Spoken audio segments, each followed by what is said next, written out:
तुझं सुरुवातीला व्हीजीटीआय मधून तुझं मेकॅनिकल इंजिनियर झालं. त्याच्यानंतरला तू तुझ्या म्हणण्याप्रमाणे काहीतरी 1-2 वर्षाचा गॅप घेतलास आणि त्याच्यानंतरला तू MBA केलंस, ते पण IIM बँगलोर मधून.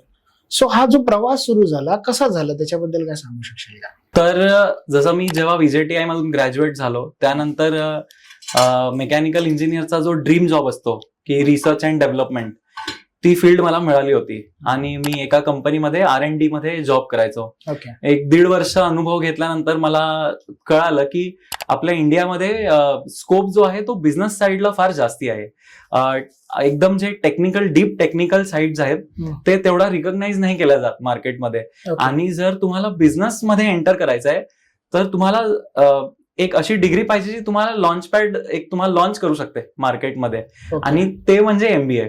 आणि ते जेवढ्या मोठ्या कॉलेजमधून आपण करतो त्याचा तेवढा ऍडव्हान्टेज होतो आपल्याला. तर असं सगळं विचार करून मी तो डिसिजन घेतला होता की मी MBA केलं पाहिजे आणि त्याची प्रिपरेशन सुरू केली होती.